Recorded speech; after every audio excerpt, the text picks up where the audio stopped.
தொடர்ந்து உங்கள் வீட்டில் பார்த்தீங்கன்னா அடிக்கடி பிரச்சனையாக இருக்குதா? குழந்தைகளுக்கு உடல் ஆரோக்கியத்தில் தொடர்ந்து தொந்தரவு வருதா?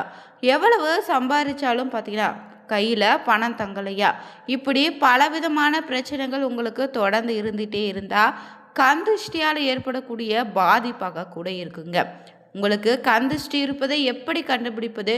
இதற்கு என்ன மாதிரியான பரிகாரம் செய்தா உங்களுக்கு இருக்கக்கூடிய பிரச்சனைகள் விலக இந்த வீடியோவை கடைசி வரைக்கும் ஸ்கிப் பண்ணாமல் பாருங்கள். மேலும் நீங்கள் புதியவராக இருந்தீங்கன்னா மறக்காமல் சேனலை சப்ஸ்கிரைப் பண்ணிக்கோங்க. தனிப்பட்ட முறையில் ஜாதக ரீதியாக ஏற்படக்கூடிய பிரச்சனைக்கு சரியான ஒரு பரிகாரத்தை பெற்றுக்கொள்ள வீடியோவில் டிஸ்கிரிப்ஷன் கீழே ஒரு நம்பர் கொடுத்துருக்கோம். அந்த நம்பருக்கு நீங்கள் கால் பண்ணி தெரிஞ்சுக்கலாம். வாங்க வீடியோக்குள்ளே போகலாம். திருஷ்டிப்பட்டவங்க உடலில் எப்போதுமே பார்த்திங்கன்னா ஒரு விதமான அசதி இருக்குங்க. அடிக்கடி கொட்டாவி விடுவாங்க. எந்த வேலையிலும் மனம் பார்த்திங்கன்னா ஈடுபடாது. அது மட்டும் இல்லைங்க, ஏதாவது ஒரு விஷயத்த யோசிச்சுட்டே தான் இருப்பாங்களா. ஏதாவது புது உடை அணிந்தாலும் அது கிளியுங்க, இல்லைன்னா அதில் ஏதாவது கருப்பு கரை ஏற்படுமா. வீட்டில் தொடர்ந்து ஏதாவது பிரச்சனை, தடை, சோகம், பிரிவு, நஷ்டம், கைப்பொருள் இழப்புன்னு வரிசையாக ஒன்றுக்கு பின்னாடி ஒன்று வந்துட்டே இருக்கும். அது மட்டும் இல்லைங்க, இந்த மாதிரி கந்திஷ்டி இருந்தால் கணவன் மனைவி இடையே காரணம் இல்லாத பிரச்சனை, சந்தேகம், உறவினர்களோடு பகை, சுப நிகழ்ச்சிகளில் தடைனே, ஒருவர் மாற்றி ஒருவர்னு மருத்துவ செலவு ஏற்படும். இது மட்டும் இல்லை, சாப்பிட பிடிக்காமல் போவது, எல்லோரிடமும் எரிஞ்சு விழுவது, கெட்ட கனவு, தூக்கத்தில் பிரச்சனை ஏற்படுது, எதிர்மறை எண்ணங்கள் போன்றவை உண்டாகும். தூக்கம் அதிகமாகலாம், இல்லை சாப்பிட பிடிக்காமல் கூட போகலாங்க. கந்திஷ்டி பாதிப்பு இருந்தால் அடிக்கடி உடல் நலக்குறைவு ஏற்படுங்க. கிடைக்கும் சந்தர்ப்பத்தில் இருந்த விஷயங்கள் எல்லாம் கை நிலவி போகக்கூடிய அமைப்பாக மாறும். அது மட்டும் இல்லை, திருஷ்டி கழிக்க அந்தி சாயும் நேரம் உகந்ததுங்க. நீங்கள் திருஷ்டி கழிப்பவர் திருஷ்டி சுற்றி கொள்பவரை விட வயதில் மூத்தவங்களாக இருக்கணும். திருஷ்டி கழிக்கக்கூடிய நாட்களில் செவ்வாய், ஞாயிறு மாலை பொழுதாக இருக்குமாறு பார்த்துக்கோங்க. கிழக்கு திசையை நோக்கி நின்றுக்கோங்க. தனியாகவோ இல்லைன்னா கூட்டமாகவோ எப்படி வேண்டுமானாலும் நீங்கள் திருஷ்டி கழிக்கலாம். ஆனால் கூட்டத்தில் இருந்தீங்கன்னா பாதி பேருக்கு ஒருவரும் மீதி பேருக்கு மற்றொருன்னு மாற்றி மாற்றி தான் திருஷ்டி கழிக்கக்கூடாது. எத்தனை பேர் நிற்கிறீங்களோ அத்தனை பேருக்கு ஒரே நபர் மட்டும்தான் திருஷ்டி கழிக்கணும். பிறகு வாசல் இல்லைன்னா வீட்டுக்கு வருகிறவங்க கண்படும்படியான இடத்துல பெரிய பாத்திரத்தில் பூக்களை மிதக்க வைங்க. பூக்களுக்கு திருஷ்டியை கிரகித்து கொள்ளக்கூடிய ஆற்றல் இருக்குதான். வீட்டு வாசலில் செடிகள் வைக்கிறீங்கன்னா வெறும் அலங்கார செடிகளை வைக்காமல் ஒரு ரோஜா செடியாவது வைங்க. இது ரோஜா செடியில் முட்கள் இருக்கும். இந்த முள் செடிகள் பார்த்தீங்கன்னா திருஷ்டியை போக்கிடணும்னு சொல்லுவாங்க. அதே போல் ஒட்டுமொத்த பார்வையும் சிந்தனையும் திசை திரும்புவதற்கு ஏதாவது ஒரு பொருளை வாசலில் தொங்கிடுங்க. சிலர் பூசணிக்காய் அநேகோரமான பொம்மைன்னு தொங்க விடுவாங்க. இவை எல்லாவற்றையும் விட இயற்கை தாவரங்களான செடி கொடிகள் ஆதிக்கம் அதிகமாக இருக்குமாறு பார்த்துக்கோங்க. வாழைக்கன்று நடும் அளவுக்கு இடம் இருந்தால் வாழைக்கண்ணை நடலாம். அதே போல் வாழை ஒவ்வொரு வினாடியும் துடித்து கொண்டே இருக்கும். எந்தெந்த திருஷ்டி இருக்கிறதோ அதை அப்போதே கடத்திடுங்க. அங்கே குணம் உண்டு. அதை வச்சிங்கன்னா இன்னும் ரொம்ப நல்லது. அதே போல் வீட்டில் கந்திஷ்டி ஏற்படாமல் இருக்க வீடு, அலுவலகம் எங்கு வேண்டுமானாலும் நீங்கள் மீன் தொட்டியை பயன்படுத்திக்கலாம். வருங்கிறவங்க பார்வை திசை திருப்பக்கூடிய பொருட்டு இந்த மீன் தொட்டி உங்களுக்கு ரொம்ப பயனுள்ளதாக இருக்கும். அதே போல் கந்திஷ்டியால் அதிகம் பாதிக்கப்பட்டிங்கன்னா குளிக்கும்போது அந்த நீரில் உப்பு சேர்த்து குளிச்சிங்கன்னா கந்திஷ்டியால் ஏற்படக்கூடிய உடல் அசதி, சோம்பல்னு அலர்ஜி ஏதாவது ஏற்பட்டாலும் நீங்கள் தான்.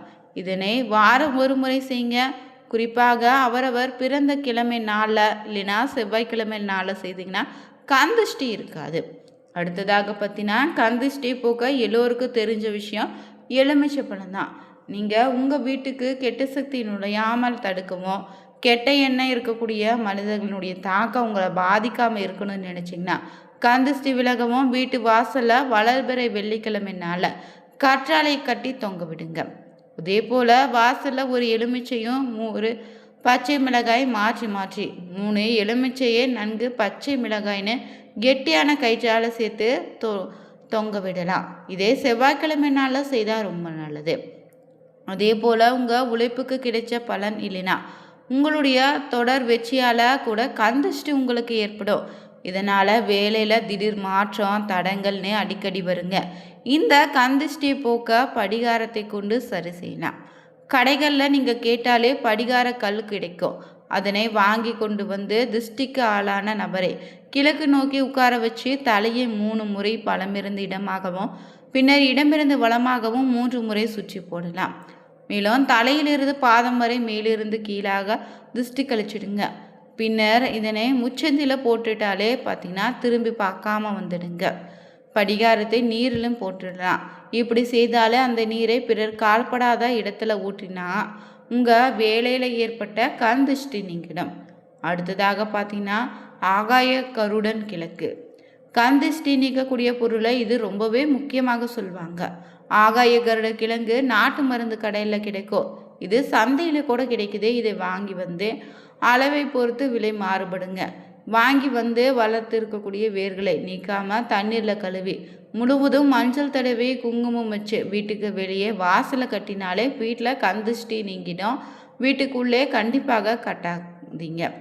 அது மட்டும் இல்லைங்க, உங்கள் வீட்டுக்கு வரக்கூடிய நண்பர்கள் உங்களுடைய வீட்டை பார்த்தோ இல்லை உங்கள் வளர்ச்சியை பார்த்தோ தொடர்ந்து ஆச்சரியப்பறக்கக்கூடிய விசினா பொறாமைப்பட்டால உங்களுக்கு குடிக்க தண்ணீர் கொடுங்க. இப்படி செய்தீங்கன்னா அவங்க மனநிலை எதுவாக இருந்தாலும் சரிங்க, அவங்க எண்ணங்கள் எதுவாக இருந்தாலும் அதனுடைய தாக்கம் இல்லாத அந்த இல்லத்தில் பாதிக்காது. அடுத்ததாக பார்த்தீங்கன்னா உடல் மெலிந்து சுறுசுறுப்பு குறைஞ்சோ ஏதாவது வியாதி மாறி மாறி வந்துக்கிட்டே இருந்துச்சுன்னா கந்திஷ்டியும் ஒரு காரணமாக தாங்க இருக்கும். அதனால் நீங்கள் என்ன செய்யலான்னா ஒரு பாத்திரத்தில் எண்ணெய் ஊற்றி அதில் உங்களுடைய முகம் தெரியுமாறு பார்த்து 3 முறை உங்கள் பெயரை சொல்லுங்கள். பின்னர் அந்த யாருக்காவது தானமாக கொடுத்துடுங்க. நிச்சயம் உங்களுடைய கண் திருஷ்டி விலகிட்டோம். அடுத்தபடியாக கால் கட்டை விரல்ல பொறாமையால் விடும் பெருமூச்சு திருஷ்டியாக கூட மாறிடுங்க. முதல்ல உங்கள் கண் திருஷ்டி காலுக்கே படும். முதல்ல உங்கள் உடலில் எப்போதாவது ஏதாவது அடிபட்டு கொண்டே இருந்தாலும் தீராத உடல் உபாதைகள் வந்துட்டே இருந்தாலும் கால் கட்டை விரல நகத்துக்கு கருப்பு மை வச்சிங்கன்னா திருஷ்டி உண்டாகுது. மேலும் வீட்டில் இருக்கக்கூடிய அனைவருக்குமே சுற்றி போட என்ன செய்யலான்னா குடும்பத்தில் இருக்கக்கூடிய அனைவருடைய தோஷமும் நீங்கள் தெருமண் கொஞ்சம் எடுத்து வந்து கடுகு உப்பு 3 மிளகாய்னு எல்லாம் சேர்ந்து கிழக்கு பார்த்து அமர்ந்து 3 முறை எல்லோரும் சுற்றி எரியக்கூடிய விறகு அடுப்பில் போட்டுடுங்க. இது கண் திருஷ்டியை போக்கிடும். இதை செவ்வாயில்னா ஞாயிற்றுக்கிழமையில செய்யுங்க. அடுத்ததாக கை குழந்தைகளுக்கு கண் திருஷ்டி பட்டால் சரியாக உணவு சாப்பிட மாட்டாங்க. அவங்களுக்கு ஒரு கைப்பிடி உப்பை எடுத்து தாயினுடைய மடியில் குழந்தையை வச்சு இடமிருந்து வலமாக 3 முறையும் வலமிருந்து இடமாக 3 முறையும் சுற்றி அப்படியே குழந்தையின் அம்மாவுக்கு சுற்றி அந்த உப்பை தண்ணியில் போட்டுடுங்க. நிச்சயம் குழந்தையினுடைய கண் திருஷ்டி நீங்கிடும். வியாபார தளங்களில் ஏற்படக்கூடிய கண் திருஷ்டி நீங்கள் எலுமிச்சை பழத்தை அறுத்து ஒரு பகுதியில் குங்குமத்தை தடவி மற்றொரு பகுதியில் மஞ்சள் பொடிவையும் தடவிடுங்க. இதை ஒவ்வொரு செவ்வாய்க்கிழமைனாலும் செய்து வந்தாலே பழத்தை மாற்றும் போது முதல்ல வச்ச பழத்தை 3 முறை கடையை சுற்றி தெருவில் வீசிடுங்க.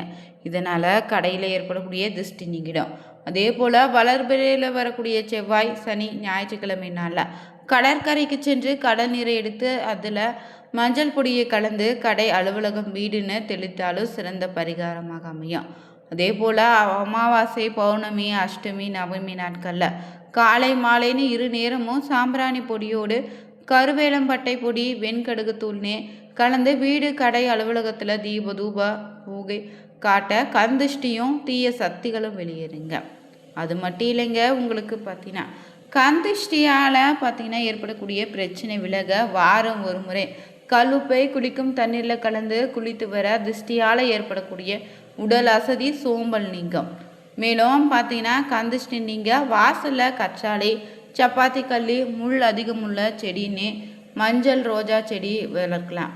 ஆகாசகருடன் ஒரு வகை கிழங்கை இந்த கிழங்கை வாங்கி வந்து சந்தன குங்குமம் வச்சு கரும்பு கம்பளி கயிற்றில் கட்டி விட்டாலே வாசலில் தொங்க விடுங்க. உங்களுக்கு கண் திருஷ்டி இருப்பதாக இருந்தால் சிக்கல் தீர்வதுக்குள்ள அடுத்த பிரச்சனை காத்து கொண்டே இருக்கும். பெண்களுக்கு உடற்சோர்வு மனசோர்வு இல்லாத ஒன்றே கற்பனை செய்து பயன்படுவீங்க. கணவன் மனைவியிடையே காரணம் இல்லாத பிரச்சனையும் சந்தேகம் உண்டாகும். ஒருவர் மாற்றி ஒருவர் மருத்துவ செலவு ஏற்படுதல், சாப்பிட பிடிக்காம போவது போன்ற விஷயங்களும் கந்திஷ்டியால் ஏற்படக்கூடிய பாதிப்பு தாங்க. இந்த பாதிப்பு உங்களுக்கு கந்திஷ்டி இருப்பதை நீங்களும் உணர்ந்தீங்கன்னா இந்த ஒரு பரிகாரங்கள் பார்த்தீங்கன்னா உங்களுக்கு சிறப்பாக இருக்கும். நீங்களும் பயன்படுத்தி கந்திஷ்டியிலிருந்து விடுபடுங்க. வீடியோ பிடிச்சிருந்தா லைக் பண்ணுங்க, ஷேர் பண்ணுங்க, கமெண்ட் பண்ணுங்க. மறக்காம சேனலை சப்ஸ்கிரைப் பண்ணிட்டு கூடவே இருக்க பெல் பட்டனை கிளிக் பண்ணிக்கோங்க. அனைவருக்கும் நன்றி நண்பர்களே.